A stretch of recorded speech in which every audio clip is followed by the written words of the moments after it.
Leur utilisation a une incidence directe sur le cerveau. Une personne qui communique avec un portable Android, je vous montre un portable Android. Celui-là, il est Android. Et ce téléphone, lui, il n'est pas Android. Alors, l'utilisation du téléphone Android, une communication de 20 minutes à l'oreille, entraîne en fait une augmentation de la température du cortex qui est à proximité des oreilles. Donc le cortex va chauffer de 1 degré Celsius après 20 minutes de communication.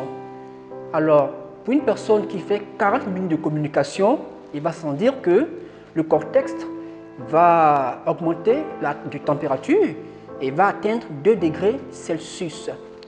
Alors, pour une personne qui a l'habitude de communiquer, elle peut faire un bilan par semaine et par mois pour voir combien d'heures elle reste accrochée à un téléphone Android et comment elle expose son cortex. Et plus grave encore, je vois un peu partout dans la rue des personnes qui ont des kits, des antennes, des micros, qu'ils accrochent des fils qui partent du téléphone à l'oreille. Je vous apprends que c'est 3 fois plus nuisible. Alors, ce qui est conseillé pour les communications longues, il est préférable d'activer le kit main libre où on a la possibilité de parler comme ça avec le téléphone sans toutefois le poser à l'oreille. Lorsque la communication va au-delà de 5 minutes, activez le kit main libre pour communiquer avec le téléphone dans la main, sans toutefois le rapprocher au cortex. Alors pour les personnes qui veulent passer un coup de fil et le mettre à l'oreille, je vous conseille en fait l'oreille gauche. Il est plus résistant que l'oreille droite. Prenez l'oreille gauche pour les communications peut-être 5 à 10 minutes au maximum. Mais lorsque la communication va au-delà, alors activez le kit main libre pour parler directement. Alors, il ne faut pas dormir à proximité du téléphone Android à cause du cerveau. Et donc, quand vous êtes couché dans la chambre, veillez à ce que le téléphone Android soit au pied du lit.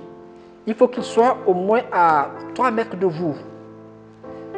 Ne le mettez pas au niveau du cerveau, c'est dangereux. Vous voyez? Alors, on ne met pas le téléphone Android dans la poche de là, à cause de l'appareil cardiaque. On ne met pas non plus le téléphone Android dans la poche du bas parce qu'il freine la motilité du spermatozoïde. On ne donne pas non plus un téléphone Android à un enfant. C'est dangereux. Alors, le téléphone qui n'est pas nuisible, c'est le téléphone qui n'est pas Android, le téléphone simple.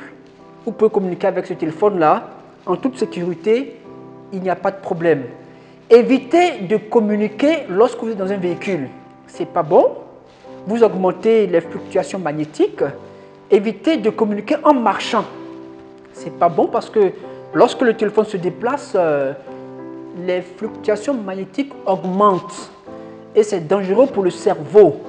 Donc évitez cette manière d'utiliser le téléphone portable. Je vous aime.